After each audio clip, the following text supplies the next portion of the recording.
Hello යාළුවනේ කොහොමද මේ තියෙන්නේ මගේ තේ වගාවේ වල් මර්ධනයට මං භාවිතා කරන වල් නාශකය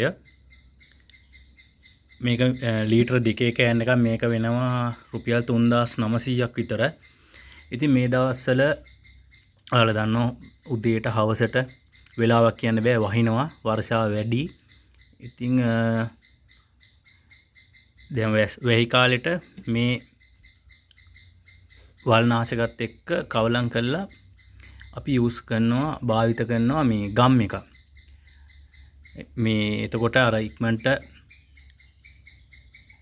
වල් පැලෑටි වලට මේ වල් නාශකය අවශෝෂණය කරලා ඒක අර රඳව ගන්නවා. අර වැස්සොත් එහෙම ඒක හේදිලා යන්නේ නැහැ. ඉතින් ඒකට පාවිච්චි කරන ගම් එක තමයි මෙන්න මේ මම භාවිත කරන ගම් එක තමයි මේ ග්‍රීන් හාවස්ට් ඇග්‍රෝ නාර කියන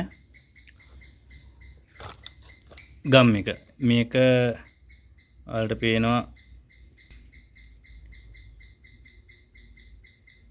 සක්‍රිය කාලය අවුරුදු 3යි සුද්ධ පරිමාණ මිලිලීටර් 200යි ලීටර් 16 ටැංකියට මිලිලීටර් 10ක් මිශ්‍ර කරලා තමයි අපි වල් පැලෑටි වලට ස්ප්‍රේ කරන්න ඕනේ. කියන්නේ අපි ග්ලයිෆොසේට් ලීටර් 16 ටැංකියට මිලිලීටර් 10ක් දාන්න ඕනේ මේ ගම් එකෙන්.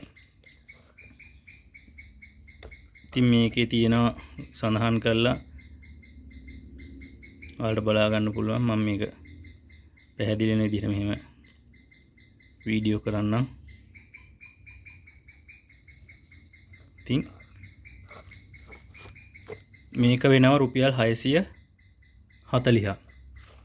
ඉතින් මේ දවස්වල ඔයාලා බෙහෙත් ගහනවා නම් තේ ඉඩම් වලට අනිවාර්යෙන් මේ ගම් එක යූස් කරන්න. එහෙනම් ගිහිල්ලා එන්නම්. හැමෝටම ජය වේවා.